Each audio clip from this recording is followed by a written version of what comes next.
Valeu. Olá, queridos irmãos, graça e paz. Estamos começando mais uma escola bíblica dominical, tá certo? Nós estamos aqui gravando das nossas casas. Eu da minha casa, os irmãos aí da casa deles, tá certo? Cada um no seu cantinho. Nós estamos gravando hoje, quinta-feira, mas essa escola bíblica só vai ao ar no público geral no domingo, a partir das 4h30 da tarde, tá certo? Próximo domingo, a partir das 4h30 da tarde. Sejam todos muito bem-vindos, certo? E que Deus possa abençoar grandemente as nossas vidas. Nós que estamos aqui na caminhada de um aprendizado coletivo, e nós já estudamos muitos assuntos, estudamos sobre Bíblia, um pouco sobre Bíblia, estudamos sobre a pessoa de Deus, a pessoa de Cristo, a Trindade, o Espírito Santo, sobre o pecado, né?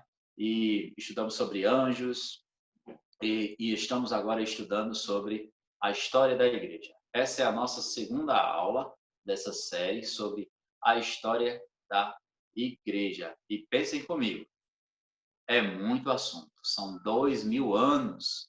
São 2.000 anos de história, certo? Semana passada, depois se você ainda não assistiu, você pode vir aqui em nosso canal no YouTube, tá bom? E acessar lá a nossa aula, que foi sobre, digamos assim, a, os fatos que antecederam, digamos assim, o início da igreja até o seu início, ali o primeiro momento. Hoje, nós vamos meditar um pouco aqui em nossa aula sobre a igreja do período apostólico. Nós vamos navegar ali, tá certo? Nesse período apostólico, sobre o crescimento da igreja, sobre o espalhar do evangelho naquela região, a primeira grande perseguição. E aí, no finalzinho da nossa aula de hoje, nós vamos navegar um pouquinho mais sobre aquelas perseguições fora do eixo judaico, começando já na parte mais externa, pelo Império Romano, as primeiras grandes perseguições à igreja, ali por parte dos imperadores Nero, tá bom? E o imperador Domiciano, entre o ano ali 60 e o ano 100, tá certo? Depois de Cristo, que é o que chama ali da Era Sombria, tá certo? Do primeiro século da história da igreja. Então nós vamos navegando aí, pegando ali a partir do ano 33, digamos assim, depois da ascensão do Senhor Jesus Cristo, e indo até o ano 100, em nossa aula de hoje, abordando aí o período apostólico da igreja. Nós vamos orar, iniciando assim a nossa aula, e eu quero chamar aqui para a conversa, tá certo? Para dirigir essa oração, tá? A irmã Manu. Manu, a senhorita pode liberar seu microfone e dirigir essa oração, por favor? Oremos. Pai amado, querido, está no céu. Santo seja o teu nome, Pai. Obrigada, Senhor Jesus, porque estamos aqui reunidos em tua presença para estudarmos um pouco mais da palavra, estudarmos sobre a história da igreja, como esse povo se conduziu, ó Pai, pelo período histórico, Senhor Deus. E o Senhor veio nos ajudar a entender, Senhor Deus, compreender como isso se chegou até hoje, ó Pai. Nós possamos também agradecer a Deus, Senhor Deus, porque nós hoje podemos orar, acreditar no teu evangelho, podemos falar do teu amor, Senhor Jesus, para outras pessoas, graças aos seus discípulos, Pai, que pelos séculos, Pai, vieram e trouxeram a tua palavra até nós. Em nome de Jesus, ser com o professor pastor, meu Deus, que vai ministrar essa aula. Em nome de Jesus, amém. Amém. Amém, irmã Manu. Deus abençoe. Muito obrigado. Tá certo? Bom, queridos, eu vou aqui projetar o nosso slide. Se você escutar alguma zoadinha aqui em minha casa, porque eu tenho uma criança, né? Às vezes a casa não é grande, a casa é pequena, vai aí nos perdoando qualquer zoadinha que possa aparecer, tá bom? Deixa eu só puxar aqui o nosso slide da nossa aula de hoje. Vamos projetar aqui. Já está aparecendo aí, né? Esse é o slide. Deixa eu dar aqui um F5. Olha, acredito que já está aparecendo na tela aí dos amados irmãos, certo? Aí a nossa projeção, a nossa aula de hoje, tá bom? Como eu falei anteriormente, história da igreja, a igreja apostólica, tá bom? É isso que nós vamos estudar no dia de hoje, né? Como falamos ali, do período ali do ano 33, não 30, né? Porque alguns arredondando assim para baixo, né? Tem essa margem de erro para mais ou para menos, o período da ascensão de Cristo Jesus até mais ou menos ali o ano 100, final do primeiro século, tá bom? Que é o que nós vamos abordar hoje, esse período da igreja apostólica, tá certo? Deixa aqui. Nós vamos ver aqui que a igreja apostólica, ela teve um crescimento, tá certo? A igreja apostólica em seu primeiro, a primeira verdade que podemos destacar na nossa aula de hoje, queridos irmãos, é que a igreja apostólica, ela teve um crescimento. Eu quero chamar irmão Aparecido. Eu não estou conseguindo ver vocês agora, porque eu projetei o PowerPoint, tá certo? Mas, irmão Aparecido, libera seu microfone, por favor, e lê, por gentileza, esse enunciado aqui, esse conceitozinho que está no PowerPoint, onde o mouse está passando. Todo mundo ouvindo? Estamos te ouvindo. Me ouvindo bem? Bem direitinho. O crescimento da igreja. A quantidade dos membros da igreja aumentava de forma extraordinária. Essa era uma arma para o avanço, pois cada membro era naturalmente uma testemunha do Evangelho de Cristo. Obrigado, irmão Aparecido. Pronto. O crescimento da igreja, humanamente falando, se dava dessa forma, né? Pelos membros, pelos próprios membros da igreja, tá certo? Aumentava como consequência, né? Eu ouvia muito falar, o meu coordenador, quando eu era de missões, pastor Manuel, ele costumava dizer assim, que gente, deixa eu só organizar aqui, que gente atrai gente, gente chama gente. A quantidade de membros da igreja aumentava de forma extraordinária, tá certo?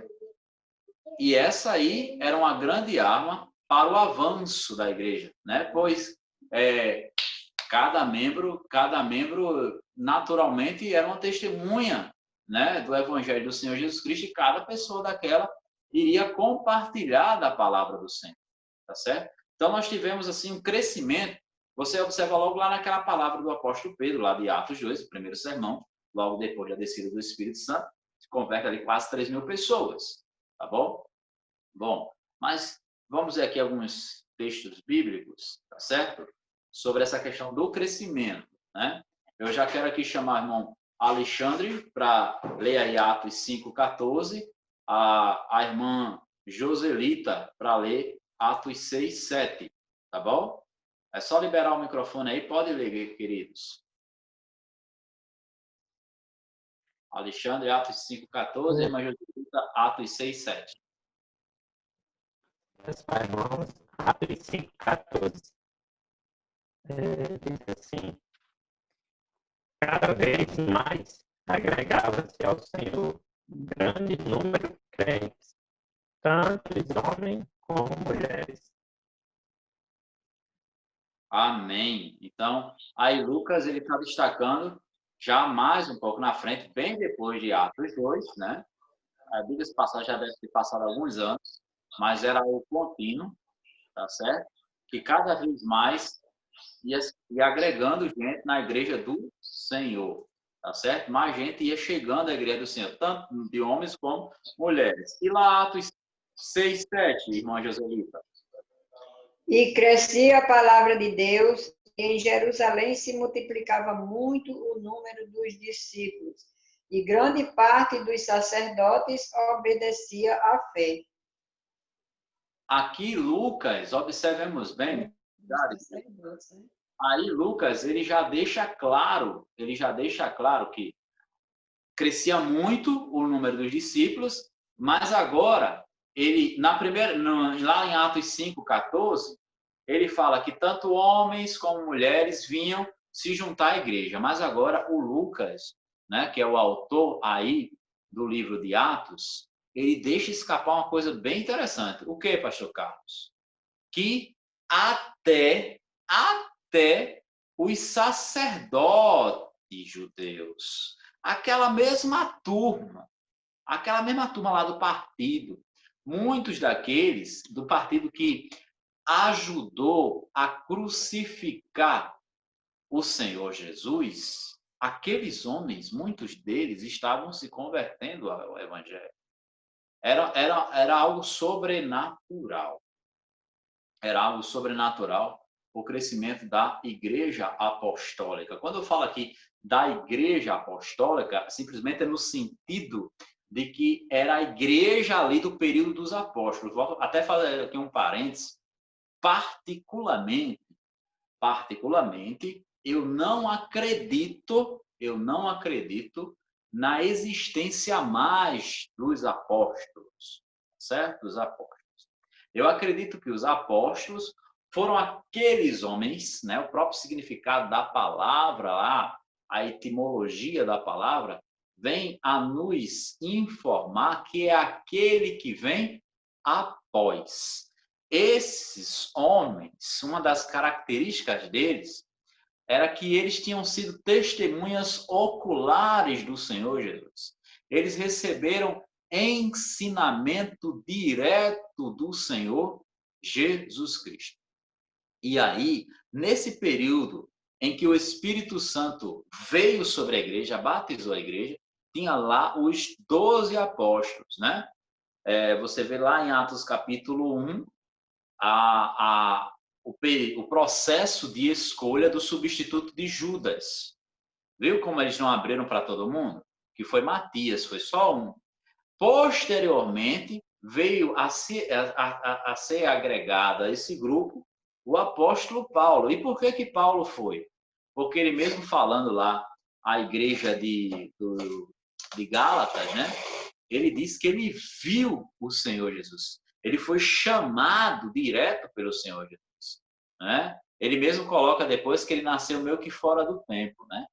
Então, quando a gente está falando aqui do período dos apóstolos, é exatamente esse período, esse tempo em que os apóstolos ainda estavam vivos, tá?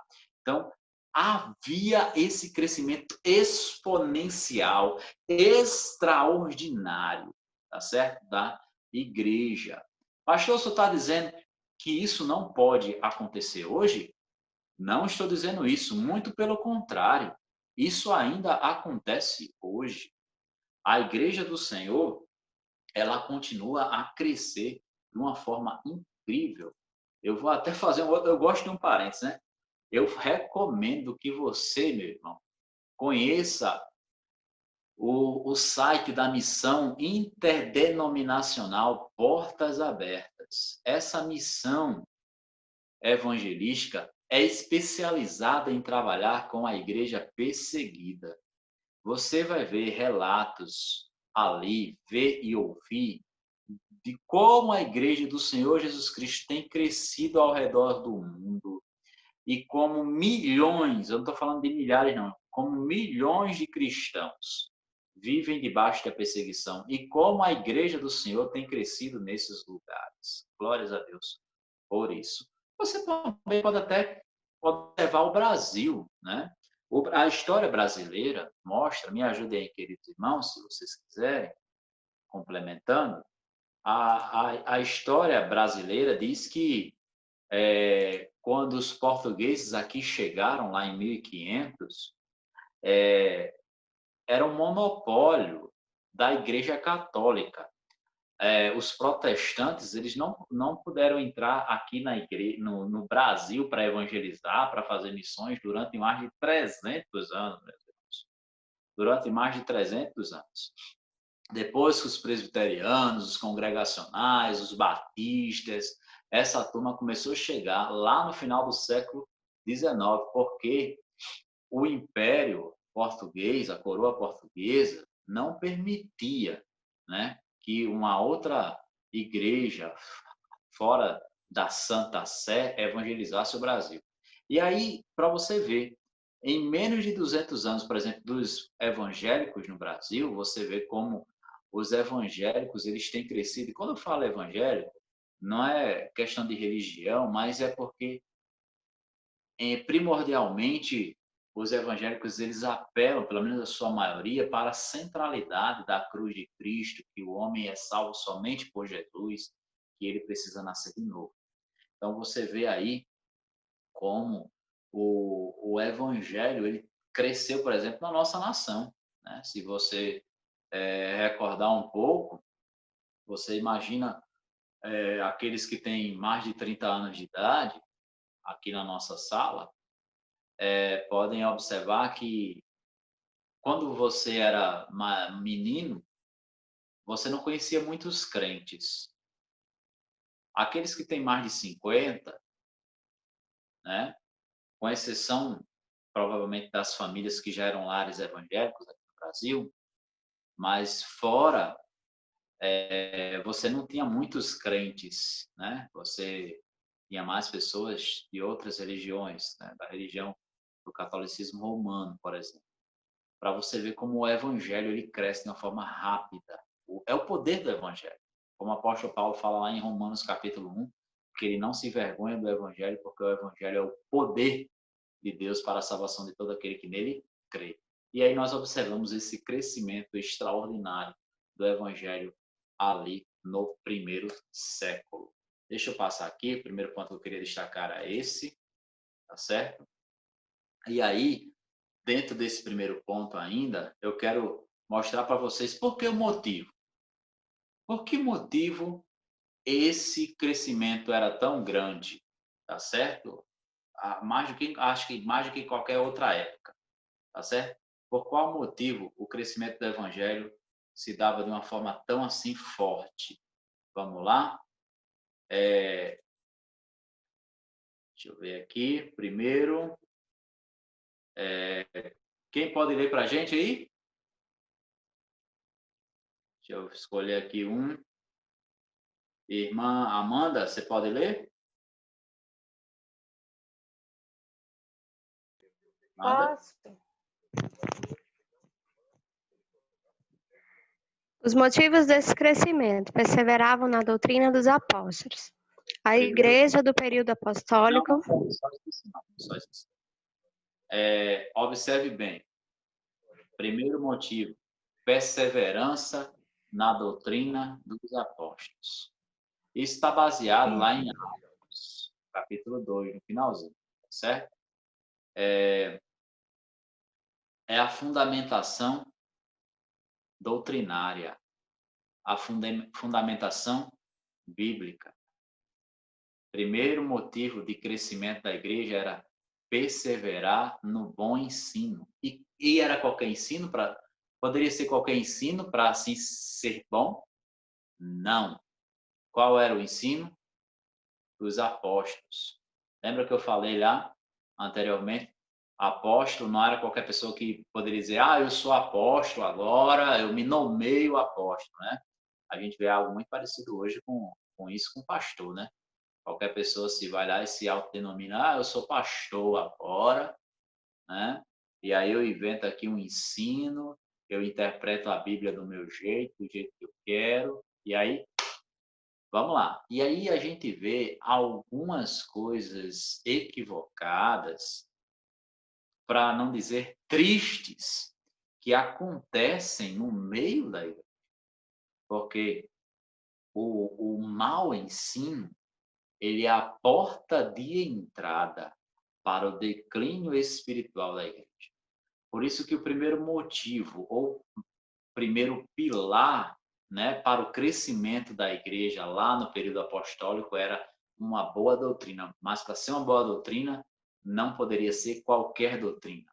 Era de gente que tinha realmente um compromisso com Deus, que tinha tido uma experiência com Jesus. O texto lá de Atos 2, ele coloca isso lá no finalzinho de Atos 2, que eles perseveravam na doutrina dos apóstolos. Já quero aqui chamar, deixa eu ver aqui, alguém para liberar o microfone. A irmã Josi, o irmão Ed, estou vendo aqui o microfone, a telinha deles, tá certo? O próximo motivo era o quê? Observe bem.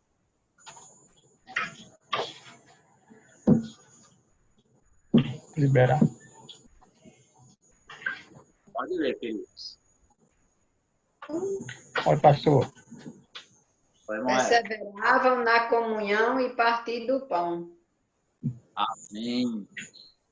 Ótimo. Eles perseveravam na comunhão e no partir do pão. Os crentes, eles não eram isolados, eles não eram ilhados. Uma coisa que era característica ou característico na vida daqueles irmãos era a comunhão. Era a comunhão entre eles. E o partir do pão. Esse partir do pão, irmão, está ligado aqui, mesmo com a comida mesmo. Você come junto de quem? Você come junto da sua família. Eu acabei de dizer, né, antes da gente começar a gravar aqui a nossa aula, que eu tinha acabado de jantar, né? A minha esposa também acabou de jantar, o nosso filho também acabou de jantar. Quem come junto é família, né? Quem come junto é a família, tá certo? Então, assim, essa comunhão está ligada exatamente com essa comida. Então, isso é uma coisa que precisa existir, não só lá no passado, mas hoje também. Oi, Sidão, pode falar, meu amigo. Pastor, esse partir do pão também não pode ser feito questão da ceia, não? Expressão para ceia. Também, Aparecido. Também. Viu? Até porque, Aparecido, até porque a ceia daquele período lá atrás, a sua prática, a sua metodologia era totalmente diferente da de hoje. A ceia mesmo era uma refeição. A gente já começa por aí, né? A ceia era uma refeição e que não se dava, basicamente, uma vez no mês. Em nossas igrejas, em nossa liturgia, né? Eu confesso a vocês que eu não sei o motivo que a gente perdeu diretamente, né? Esse contato diário, né? Observe bem que o texto ali de Atos 2 diz que eles estavam todos os dias juntos. Então, naturalmente, eles participavam da ceia. Aí tem essa comunhão, né? Então, a ceia era uma espécie de refeição. Tanto é que lá, mais tarde, o apóstolo Paulo, em 1 Coríntios 11, né? Ele vai dar algumas recomendações, porque a turma lá de Coríntios estava meio que, me desculpem a expressão, bagunçando, né? Meio que amundiçado o negócio, né? Mas aí também era a ceia, mas porque também a ceia era uma refeição e não era simplesmente uma vez no mês. Era uma prática praticamente diária, né? Até porque eles se reuniam, partiam pão diariamente e eles não comiam aquele pedacinho pequenininho de pão que a gente come, né? A gente tem o costume de pegar um pão de forma e cortar aqueles quadradinhos lá do pão de forma, mas é um pãozão mesmo, né? Um copo, né? E detalhe, viu, gente? A gente está em tempo aí de pandemia, né? A turma tomava do mesmo copo, né? É uma prática bem diferente da nossa, turma. A mesa era no chão, né? Imagine isso hoje, a mesa no chão, né? A prática oriental, né? Oriente Antigo. A turma sentava no chão e aquele copo, igual o chimarrão do gaúcho, né? O parecido com o chimarrão do gaúcho. Ia passando de boca em boca, né? Um dia tomando, né? Era uma prática do Oriente Antigo, tá certo? Mas, Cido, também está ligado com a ceia. Mas aqueles irmãos, a gente observa que quando a expressão que Lucas usa, eles perseveravam na comunhão, eles estavam juntos em tudo, Eles vendiam, você vê lá, Barnabé vendendo o seu terreno, vendendo e distribuindo valor entre os irmãos, eles ajudando as viúvas, eles ajudando os necessitados entre eles. Tanto é que eles caíam na graça de toda a comunidade judaica que não era cristã.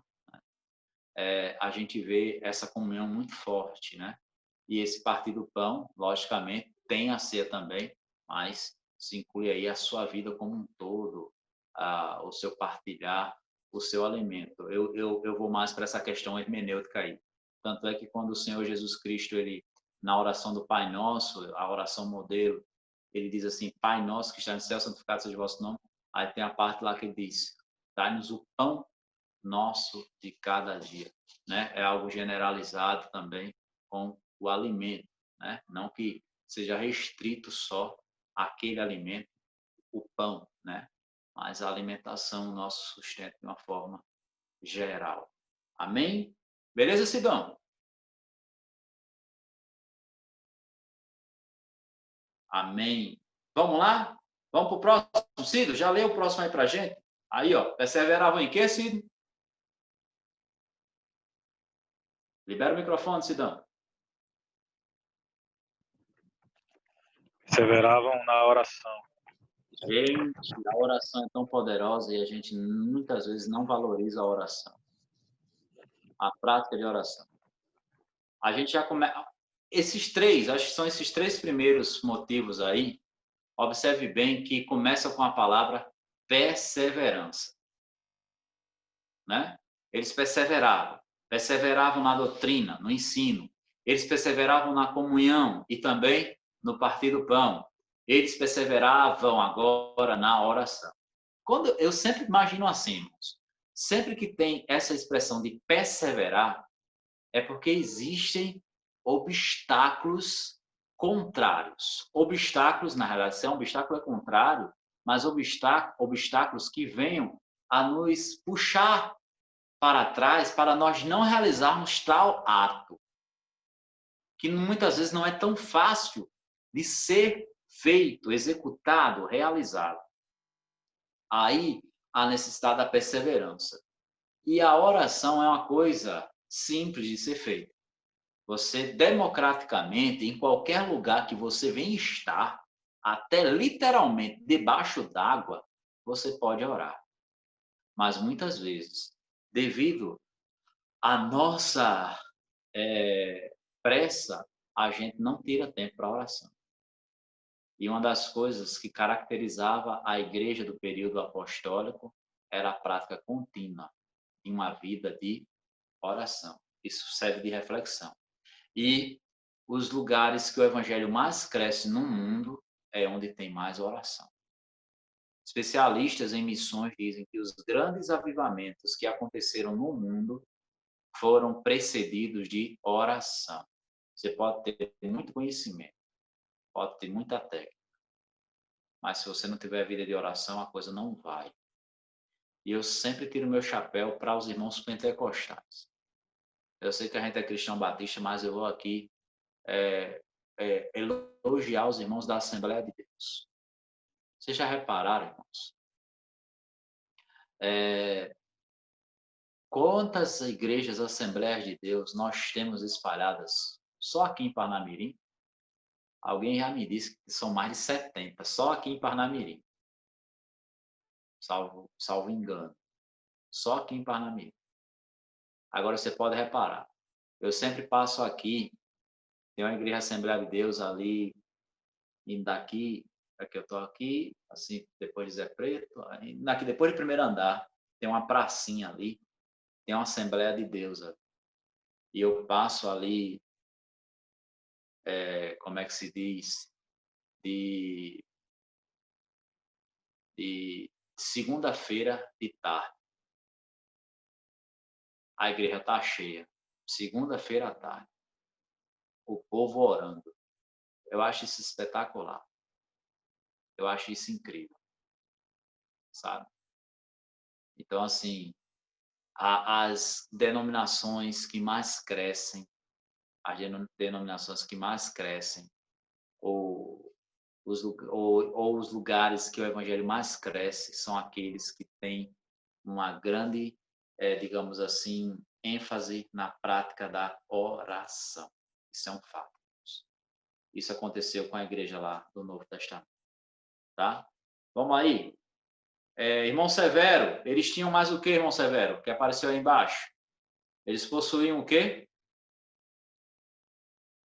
Pode liberar o microfone, irmão Severo. Eles possuíam temor. Exato, temor. Eles possuíam temor. A gente precisa ter temor a Deus. A gente não precisa pensar que Deus também é um tirano, mas a gente precisa respeitar ao nosso Deus. A gente precisa ter temor. Temor, porque o nosso Deus, ele está no controle de tudo. Quando a gente para de ter temor ao nosso Deus, é porque a gente parou de ter fé. Quando a gente Temor para é respeito. Oi, irmão Severo. Temor é respeito também. Respeito. Reverência. Oi, irmã Joselita. Reverência. Reverência, exato. E eu acredito que quando a gente para de temer, é porque a gente está começando a enfraquecer na nossa fé. E a gente começa a enfraquecer na nossa fé quando a gente acredita que Deus não está mais atuando nas nossas vidas. Sabe? Então, assim, a palavra do Senhor diz que o temor ao Senhor é o princípio da sabedoria. E é interessante que eu estava lendo um comentário, não sei se foi do Hernando Dias Lopes essa semana, que quando fala que sabedoria para a gente é uma coisa, para a gente brasileiro, mas para o português, na realidade. Para os textos bíblicos, o autor bíblico lá ele coloca que sabedoria está ligada inteiramente com a dependência da pessoa, da nossa pessoa, a pessoa de Deus. Né? A pessoa de Deus. E a própria palavra de Deus diz que o temor ao Senhor é o início, é o princípio da sabedoria. E a gente é sábio quando a gente toma decisões certas. E a gente toma decisões certas quando a gente tem o temor do Senhor. Né? Porque Deus está direcionando, a gente está respeitando o nosso Deus. E quantas vezes o povo de Deus se mete em apuros por não temer a Deus. Lembram lá de Ananias e Safira, capítulo 5 de Atos? Também tinha essa turma. O que Ananias e Safira fizeram? Eles mentiram. Mentiram para quem? Conforme as palavras do apóstolo Pedro. Mentiram para Deus. Pedro diz para Ananias e Safira, vocês não mentiram para mim, vocês mentiram para o Espírito Santo. Na mesma hora, o que aconteceu com eles? Morreram. Caíram duro. Não tem outra explicação. Que a igreja nunca perca o temor e a fé em nosso Deus. Amém? Vamos aqui. Deixa eu chamar aqui, né? Que eu não chamei ainda, né? Irmã Jaqueline, irmã Kelly, tá aí, irmã Jaqueline? Lê pra gente aí esse último aqui, Jaqueline, que apareceu. O que acontecia entre eles, naturalmente, irmã Kelly? Sobre aqui. Muitos sinais e maravilhas se faziam. Amém. Naturalmente, quando a igreja ela persevera, obrigado, Kelly. Né? Naturalmente, quando a igreja persevera na palavra, no ensino, quando a igreja persevera na comunhão, no partir do pão, quando a igreja persevera na oração, quando a igreja tem temor, consequentemente, tem poder, irmãos. Tem sinais, tem maravilhas. Eu não sou cético. Eu não sou cético ou seja, cético é aquela pessoa que não crê, que não acredita. Eu não sou cético para dizer que não exista hoje sinais e maravilhas no meio do povo de Deus, irmãos. Existe, querido. Nosso Deus faz milagres. Sabe por que muitas vezes a gente não vê sinais e maravilhas de Deus? É porque a gente não tá crescendo. E a gente não está crescendo porque a gente não tem firmeza doutrinária, a gente não estuda direito a palavra de Deus, a gente não tem comunhão, a gente vive brigado um com o outro. Né?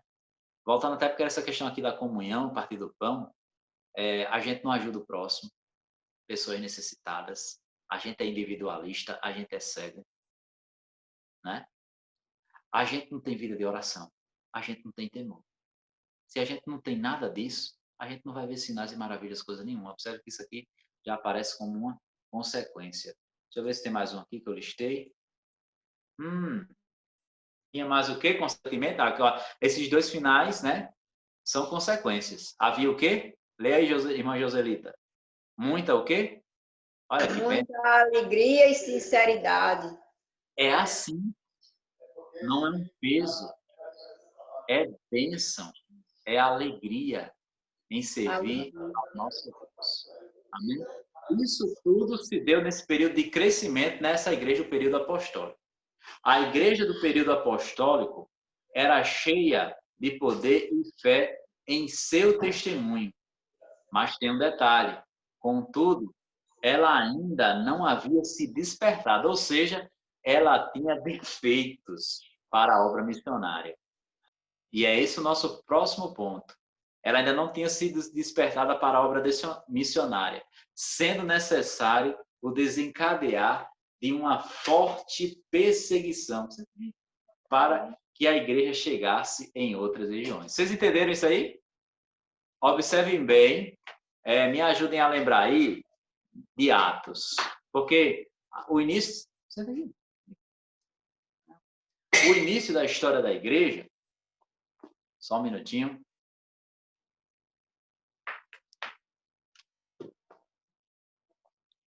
O início da história da igreja, né? Agora chegou minha patroa aqui comigo. O início da história da igreja, ela se dá basicamente ali em Jerusalém. Jesus estava operando milagres, maravilhas. O povo estava feliz da vida, o povo estava alegre, o povo temia a Deus, o povo tinha comunhão, tinha o partir do pão, o povo fazia tudo direitinho, tinha ceia, fazia tudo direitinho, certo? Tinha oração, amém, mas o povo só estava em Jerusalém. Aí vem, você pode reparar, você pode pegar a sua Bíblia e ler lá Atos. Os primeiros capítulos de Atos, desculpem, a obra da igreja se restringe mais ali a Jerusalém. Aí a igreja não tinha sido ainda despertada para aquela ordem do Senhor Jesus, ir por todo mundo e pregar o evangelho a toda criatura.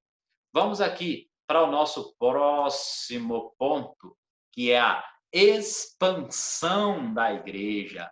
Foi necessário vir uma perseguição. Xandinho. Por favor, meu amado irmão, leia esse comentáriozinho. A expansão da igreja. Com a morte de Estevão, o primeiro mártir entre os discípulos de Cristo, a igreja se espalhou por toda parte, pregando o evangelho, deixando de estar somente em Jerusalém. É verdade. Tá vendo? Aqui, ó, esse texto aqui, o primeiro texto aí, de Atos, capítulo 8, verso 4. Irmão Ed, irmã Josi, vocês estão aqui? Deixa eu ver aqui. Ed e Josi, vocês, por gentileza, podem abrir lá em Atos, capítulo 8, versículo 4, que vai falar exatamente ali, muito resumida, da morte de Estevão. E a irmã Amanda, que está aqui comigo, depois vai ler lá Marcos, capítulo 16, verso 15. Pode ler, irmão Ed ou irmã Josi. Atos, capítulo 8, verso 4. Só um momento, pastor. Ele está procurando aqui. Tá bom. É Atos 2, 41, Não. é isso? Não, querido. Atos 8, verso 4. 8, 4. Isso.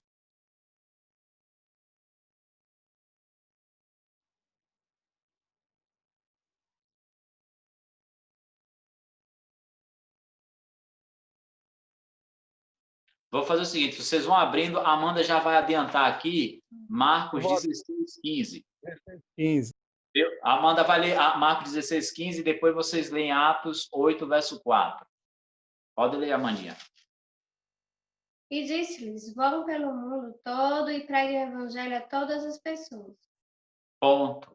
A ordem do Senhor Jesus aí em Marcos, capítulo 16, verso 15, conforme a irmã Amanda leu aqui para a gente, é que nós que somos discípulos do Senhor, não podemos negligenciar essa ordem de pregar o evangelho a toda criatura. Ponto final.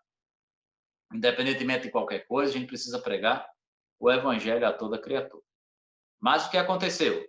Os irmãos ali no início da igreja, mas fosse uma igreja muito abençoada, estavam ficando só em Jerusalém. Acontece isso que o irmão Ed vai ler para a gente. Conseguiu achar aí, irmão Ed? Atos 8, verso 4? Sim. Pode ler.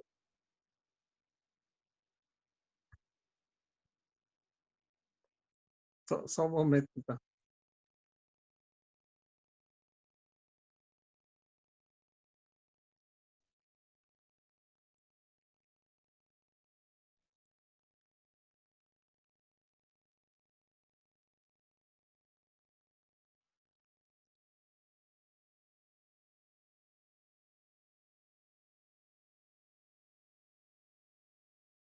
Irmão Ed. Já vai. Vamos lá. Quer que eu leia aqui? E disse-lhes, vão pelo mundo todo e preguem o evangelho a todas as pessoas. O senhor leu Marcos, irmãos. Era Atos 8, verso 4. Tá bom, vou colocar aqui. Tá bom? Deixa eu só pedir. Vou adiantar, o senhor lê o próximo. Tá bom? Vamos combinar assim. A irmã Amanda vai ler aqui pra gente. Tá bom. Os que haviam sido dispersos pregavam a palavra por onde quer que fossem. Observe, os que haviam sido dispersos. Quem eram esses? Eram aqueles que tinham sido espalhados, aqueles irmãos que antes estavam juntos, agora eles foram espalhados. O contexto aí, se você ler todo o capítulo 7 de Atos, você vai ver o relato de Estevão sendo morto. Né? Estevão sendo morto. Como consequência disso, dessa primeira grande perseguição aos cristãos, os cristãos, eles saíram por toda parte pregando o evangelho. Eles saíram. Então, a gente começa a ver aí a expansão da igreja. Agora a igreja começa a ser despertada para a obra missionária. Confesso a vocês, é uma coisa muito pessoal. Eu acho que às vezes Deus mexe com a gente. A gente está na nossa zona de conforto, sabe? Às vezes a gente está na nossa zona de conforto. Prestem bem atenção, queridos irmãos aqui do Zoom, do YouTube. Às vezes nós estamos em nossa zona de conforto, de boa, na paz, tranquilo. Acostumados a ir para o nosso culto, acostumados com a nossa liturgia. Aí Deus permite que alguma coisa aconteça. Você já parou para pensar, irmãos? Coisa pessoal. Quando a gente é acometido com alguma situação difícil, quando nós somos acometidos por alguma situação difícil em nossas vidas, geralmente nós ficamos mais voltados para Deus, nós nos quebrantamos mais. Você já parou para pensar nisso? Nós colocamos o joelho no chão, nós choramos, confessamos os nossos pecados. Às vezes a gente está meio que acostumado, a gente está meio que na nossa zona de conforto, aquela coisa bem religiosa, bem mecânica. Aí a gente observa até mesmo essa situação de pandemia, né? Por exemplo, vamos aqui fazer uma meia-culpa. Se tivesse acontecido essa pandemia, a gente estava gravando aqui essa aula pelo Zoom. Amanda, ontem a gente teve uma dificuldade para transmitir o culto de oração pelo YouTube. A gente começou a transmitir pelo YouTube atrasado, porque a gente teve uma dificuldade técnica. E aí a gente estava só no Zoom. Mas a gente conseguiu. Aí a Amanda me disse, quando terminou o culto, ela foi olhar o canal da igreja, observem bem. Sabe quantas visualizações, logo após que terminou o culto de oração, nós já tínhamos tido, mesmo com o atraso, no caso quarta-feira, né, no culto de quarta-feira, já tínhamos tido 40 visualizações no YouTube. 40. O que eu quero dizer com isso?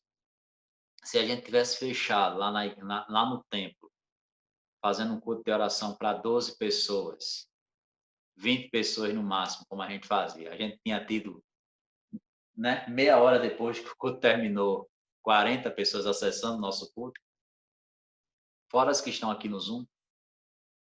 Isso é coisa para a gente refletir. E às vezes Deus permite que alguma situação venha, para que a gente abra a mente. É o que estava acontecendo aqui com a igreja do período apostólico. Eles estavam bem, eles estavam acomodados, estavam crescendo. Diga. Para dar um sacode. Né? A Amanda está dizendo aqui para dar um sacode, dar uma sacudida na igreja. E aí eles viram Estevão ser morto, infelizmente.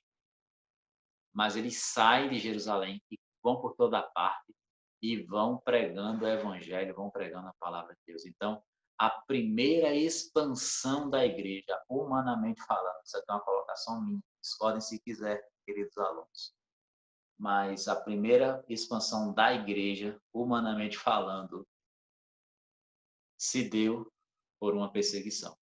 Começou por uma perseguição.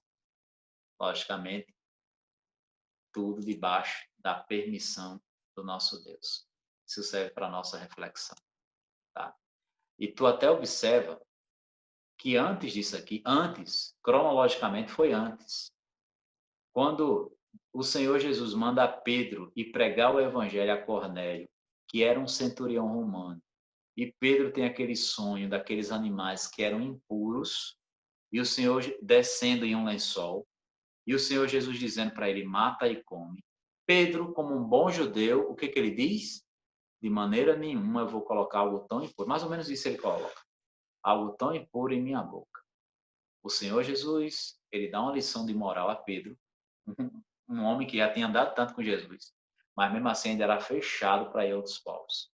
O Senhor Jesus usa aquela simbologia para dizer a Pedro que ele não chame de impuro aquilo que o Senhor já havia purificado. Fica para a nossa reflexão. Vamos lá, a expansão da igreja. E aqui a nossa parte final da aula de hoje, tá certo? Que é a Era Sombria. A igreja se expandiu, a gente viu no primeiro momento, a igreja cresceu, amém, mas ela só queria ficar ali. Aí começou a expansão, tá certo? E essa Era Sombria, tá certo? Eu vou chamar aqui, deixa eu ver alguém que não está participando tanto. Irmão Ed, Josi está com você, Ed? Ela está ocupada agora, mas eu posso ler. Não, mas então é você mesmo. Chega aqui. Pronto, tem problema. Você está vendo esse nome azul aí, Ed? Na sua tela? Sim. Leia para a gente aí, Edão. Por favor, meu querido. O período vai do ano 60 depois de Cristo ao 100 depois de Cristo. É chamado de Era Sombria. Em razão de perseguições se elevarem contra os cristãos do primeiro século. Isso. Esse é o período da Era Sombria, certo? Ele vai do ano 60, como eu falei na parte introdutória da nossa aula, ali no primeiro século, até o ano 100, certo? Porque ali, irmãos, lembra que eu falei agora dessa perseguição que mataram Estevão, o primeiro mártir do Evangelho? Logo depois que Estevão morre, por volta do ano 48, morre o apóstolo Tiago, irmão de João, por ordem de um dos Herodes, né, Diana? Por ordem de um dos Herodes, né? Até o ano 48, você pode observar, né? Estevão morreu, né? Ali no capítulo 7 de Atos, né? Nós ainda estávamos ali no início, provavelmente, da quarta década do primeiro século, dos anos 40, provavelmente. Já no final da década, ano 48, morre o primeiro apóstolo vítima de perseguição. Acho que está lá em Atos capítulo 12, Atos capítulo 13, não dei uma olhadinha agora, acho que no 13 não iria. Os irmãos podem até pesquisar aí rapidinho, quando o apóstolo Tiago ele é decapitado, né? Degolado. Bom, aí o que acontece? A perseguição do primeiro momento que houve aquela expansão na igreja, ela era mais restrita à Palestina.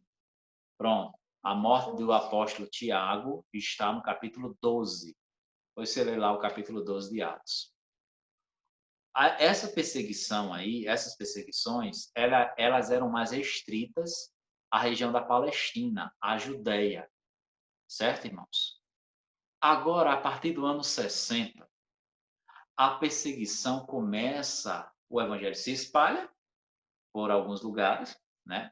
Chega a Antioquia, chega à região da Ásia Menor, tá? Então, ela começa a criar proporções imperiais. Como assim, pastor? Nero, fora dos judeus, fora os líderes judeus, Nero foi o primeiro grande algoz, grande perseguidor da igreja do Senhor. Tá certo? Agora não tem nota bíblica, mas tem essas notas para os irmãos lerem. Aparecido, por favor, lê essa nota para a gente aí, tá embaixo. A perseguição de Nero foi elevada ao poder em 54 depois de Cristo. Aquelas pessoas que se opunham à sua vontade ou morriam ou recebiam ordens de se suicidarem.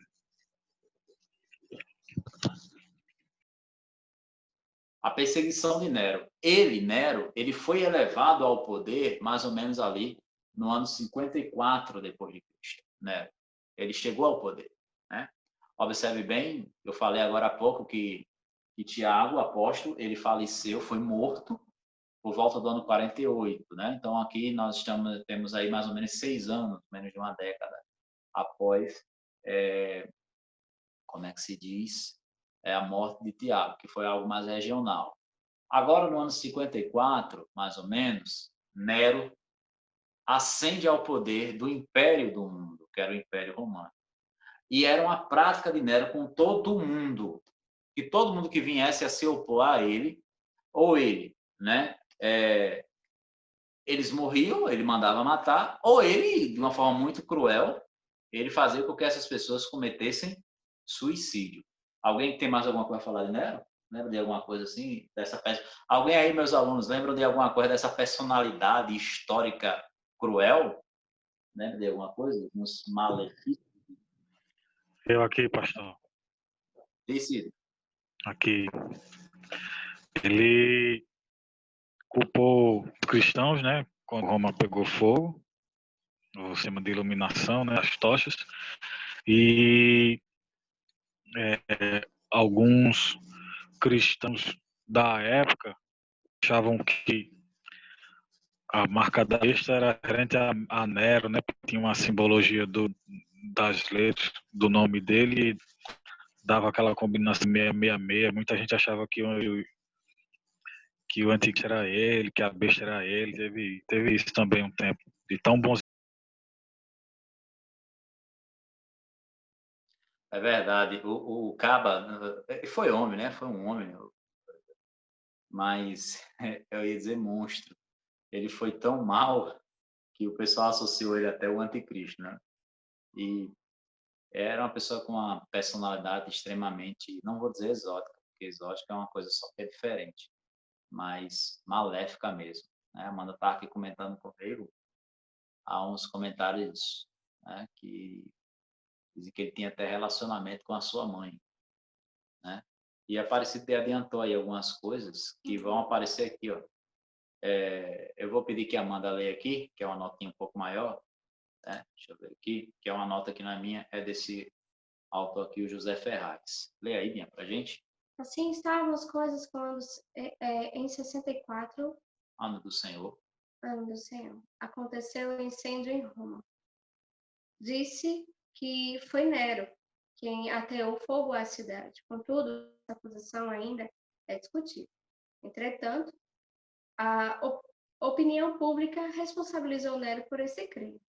A fim de escapar dessa responsabilidade, Nero apontou os cristãos como culpados do incêndio de Roma e moveu contra eles tremenda perseguição. O fogo durou 6 dias e 7 noites. Depois voltou a se acender em diversos lugares por mais 3 dias. Ou seja, Roma pegou fogo por uma semana. Roma era uma cidade, era a capital do mundo, era a cidade, digamos assim, mais importante. Era a capital do Império Romano, e aquela cidade foi destruída. Alguns especialistas dizem que Nero era um governante tão mau, até para o seu próprio povo, que ele mesmo tocou fogo em Roma, né, para desviar, digamos assim, o foco político dele, que já era um péssimo rei. E aí a opinião pública, os senadores, as pessoas colocaram a culpa nele. Mas o que ele fez? Já ouviram aquele velho ditado? A corda sempre rebenta do lado mais fraco, né? Ele procurou colocar a culpa nos cristãos. E aí, visando colocar a culpa nos cristãos, o que ele faz? Ele faz isso aqui, ó. Lê aí, Xande, pra gente. Primeira coisa, vai lendo aí pra gente, Xande. Agora você vai passar por essa leitura. Lê aí pra gente. Milhares de cristãos foram torturados e mortos. Isso, infelizmente. Isso que ele faz, tá certo? Ele começa, né? Manu, leia pra gente esse próximo, Manu. O mundo, muitos serviram de iluminação para a cidade, amarrados em postes e ateados em fogos. Vocês aí escrevem essa parte, o mundo, tá? Eu não apaguei do outro slide. Leiam aí, muitos serviram, muitos cristãos, né? Muitos cristãos, obrigado, Manu. Muitos cristãos serviram de iluminação para a cidade de Roma, tá certo? Como Aparecido adiantou para a gente aí, eles foram feitos tochas humanas, né? Nero jogou piche neles, né? E botou eles amarrados em postes, e aqueles irmãos, infelizmente, aqueles crentes foram queimados vivos, servindo de iluminação para a cidade de Roma. Irmã Jaqueline, a senhora está aí? Leia aí o próximo para a gente, irmã.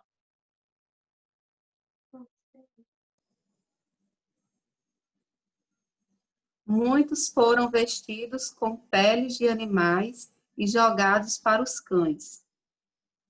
Isso tudo, obrigado, Jacarim. Isso tudo Nero promoveu, a mente doentia desse camarada, né? E ele fazia isso com os crentes. Ele costurava ou vestia os crentes com pele de animais e jogava aos cães. Eu estava comentando com uma pessoa hoje que os cães na antiguidade não eram esses petzinhos bonitinhos, fofinhos que a gente tem em casa, não. Eram animais selvagens, digamos assim, os semi-selvagens, que são, né? Manda tá lembrando aqui lá do texto de Reis, né? Que eles comeram os restos mortais da rainha má Jezabel, lembram? Os cães eram esses animais, né? Selvagens mesmo, selvagens, né? Então, muitos cristãos foram comidos por cães, a mando de Nero, tá certo? Deixa eu ver mais aqui na nossa sala Zoom, tá? Irmão Severino, por favor, leia aqui o próximo, aparecer agora. Pode ler, querido. Libera o microfone. Foi nessa época que morreram os apóstolos Pedro, ano 67 depois de Cristo, crucificado, e Paulo, em 68 depois de Cristo, decapitado, e Tiago, o justo, apedrejado depois de ter sido jogado do alto do templo. Foi nessa época que morreu essa turma, irmãos. Né? Aqui, segundo José Ferraz, que é o autor que eu estou preparando as aulas, ele coloca que Pedro morreu antes que Paulo. Tudo bem, né? mas foi a mando de Nero, tanto Paulo como Pedro. Pedro crucificado de cabeça para baixo. A tradição diz isso, que Pedro ele não se sentia digno de morrer como seu Senhor e pediu para ser crucificado de cabeça para baixo. E Paulo decapitado. Paulo decapitado a mando de Nero, tá certo? E Tiago justo, né? Que foi morto diretamente pelos judeus, mas com certeza sob a tutela, digamos assim, né, do imperador romano, até porque só quem tinha autorização para matar mesmo era o romano, né? Então eles consentiam na morte. Então tudo isso, Tiago Justo, ele foi jogado de cima do alto do templo. É o mesmo Tiago, irmão, né, de sangue, digamos assim, parte de mãe do Senhor Jesus. Não, aqui não é o apóstolo Tiago, não confundamos. Tá certo? Tiago, o justo, que foi irmão do Senhor Jesus, tá certo? Que escreveu a carta de Tiago, a carta universal lá de Tiago, tá certo? E ele era o presbítero, aquele Tiago que aparece lá em Atos capítulo 15, tá certo? Como o líder da igreja em Jerusalém. Dizem que Tiago, ele era um homem tão devoto à oração, fala aqui essa nota, que os seus joelhos, eles viviam, tinham cicatrizes grandes, né, de feridas, porque ele passava tanto tempo orando de joelhos. E Tiago Justo, ele era um homem muito respeitado entre os próprios judeus, devido ao seu grande conhecimento da lei judaica. Mas depois, eles querendo que Tiago voltasse atrás, eles jogaram Tiago de cima do templo, né, voltasse atrás da sua fé e depois o apedrejaram. Então, tudo isso aconteceu, logicamente, antes do ano 70, porque no ano 70, Jerusalém foi totalmente destruída por um general que depois veio ser imperador de Roma, veio ser destruído pelo general Tito, né, e posteriormente veio ser imperador romano. Bom, tudo isso se deu durante o Império de Nero, tá certo?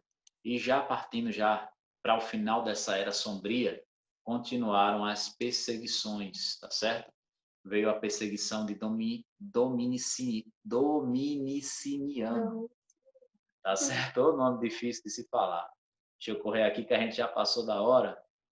Em 81, observe bem, em 81 depois de Cristo, ele, Dominiciano, assumiu o trono no lugar do imperador Tito, o mesmo Tito que outrora, no ano 70, ainda como general, destruiu Jerusalém e expulsou os judeus. Agora, Dominiciano assume a coroa, o Império Romano, tá certo? No lugar de Tito, que Tito depois se tornou imperador, né?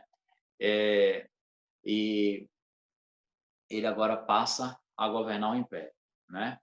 Ele queria que os judeus, né, esse imperador Dominiciano, enviasse suas ofertas anuais, que eles tinham o costume de enviar ao templo, tá certo?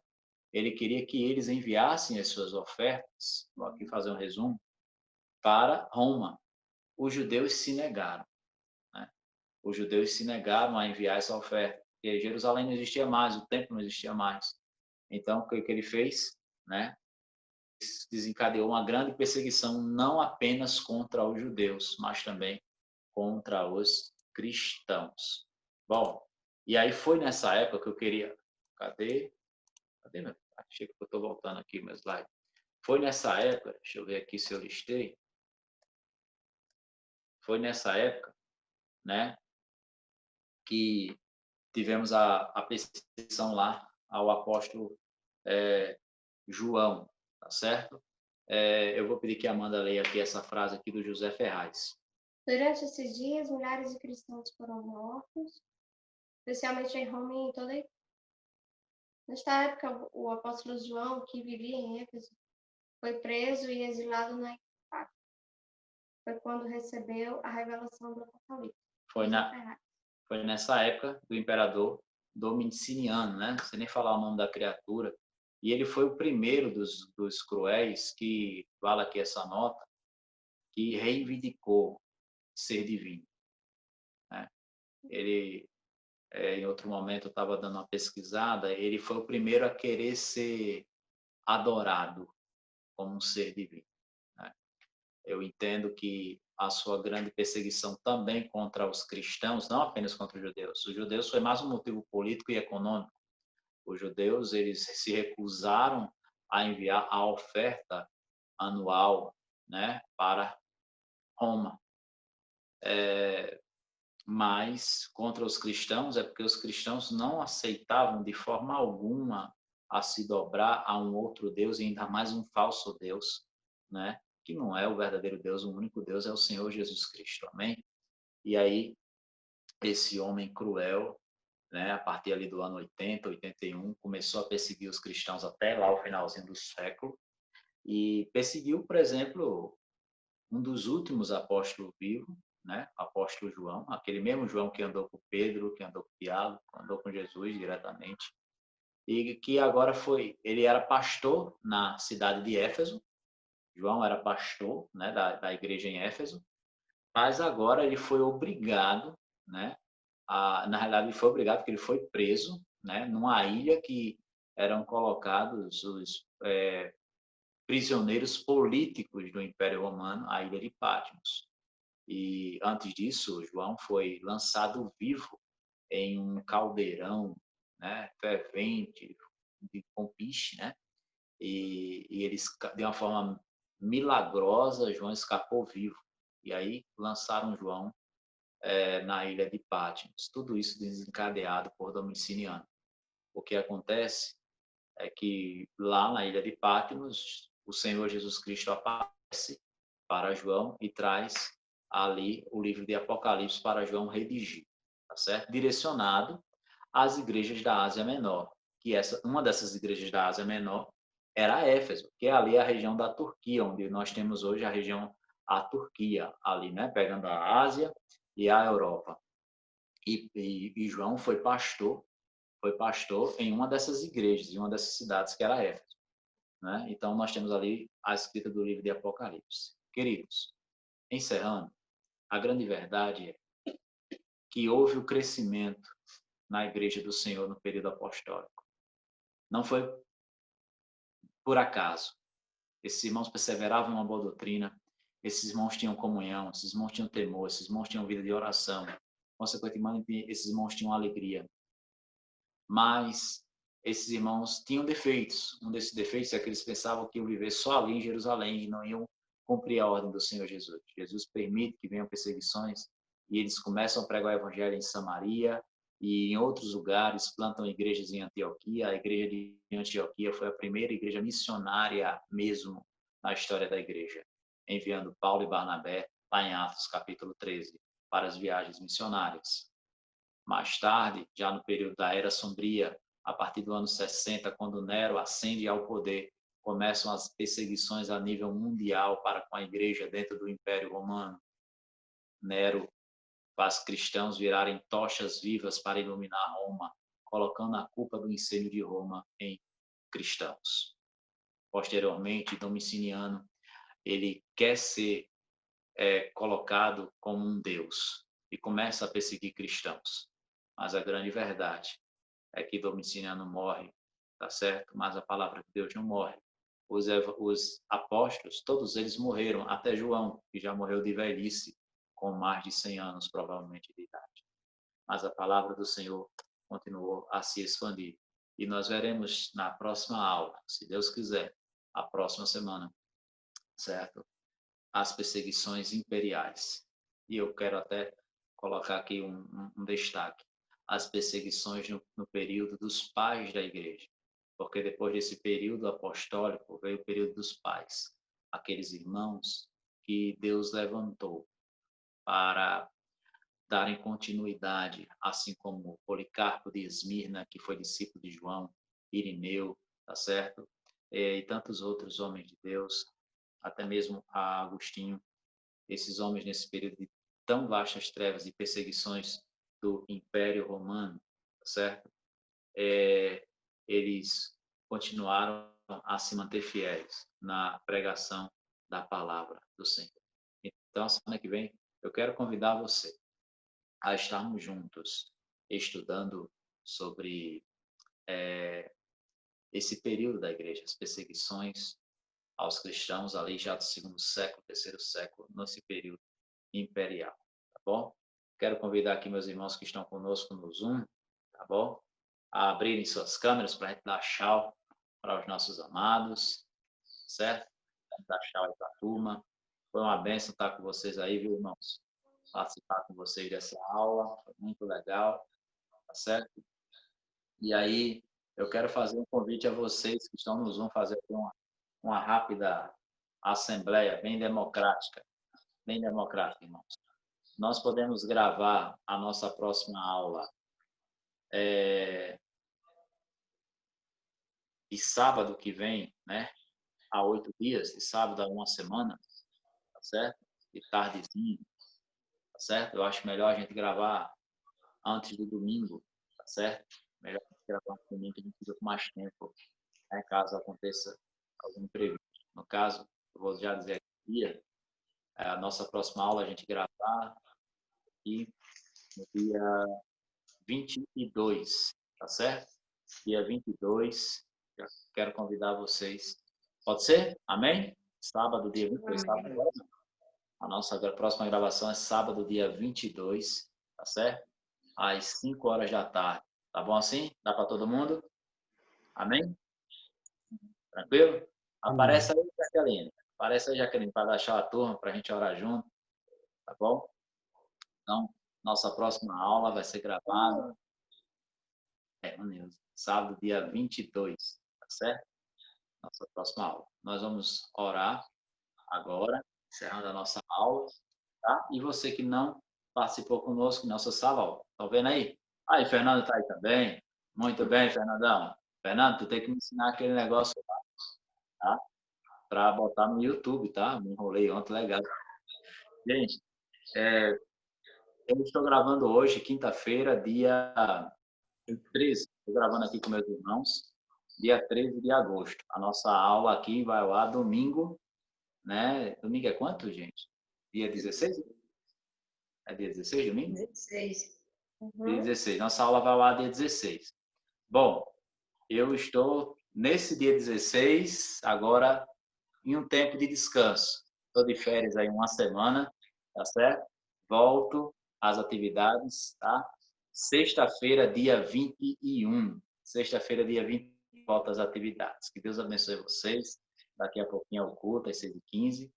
E, no caso, dia 22, nós vamos gravar a nossa próxima aula, tá bom?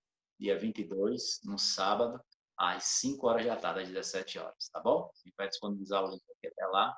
Uma boa semana para vocês. E eu e a minha patroa vamos continuar aqui recarregando as baterias. Eu, principalmente, né? Ela não está de férias, não, Cristina, estou trabalhando.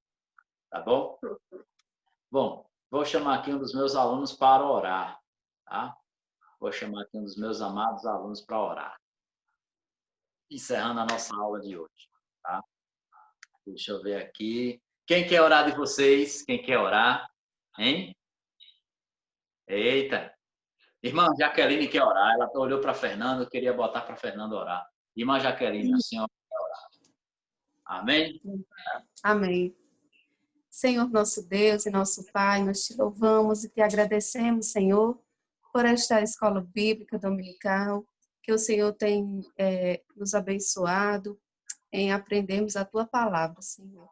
Abençoa cada um de nós, que nós possamos estar com os corações abertos para aprender, Pai, mais de Ti. Fica Amém. conosco, nos abençoa. É isso que eu te peço e te agradeço. Amém. Amém. Amém, irmãos. Turma do YouTube. Agora às 18h15, 6h15 é o nosso culto, nossa celebração ao Senhor. Estão todos convidados a adorarmos ao Senhor às 6h15, hoje, domingo. Forte abraço, Deus abençoe a todos. Irmãos do Zoom, tchau, tchau. Muito obrigado pela participação de todos vocês. Vamos dar tchau para a turma? Amém. Tchau, tchau, gente.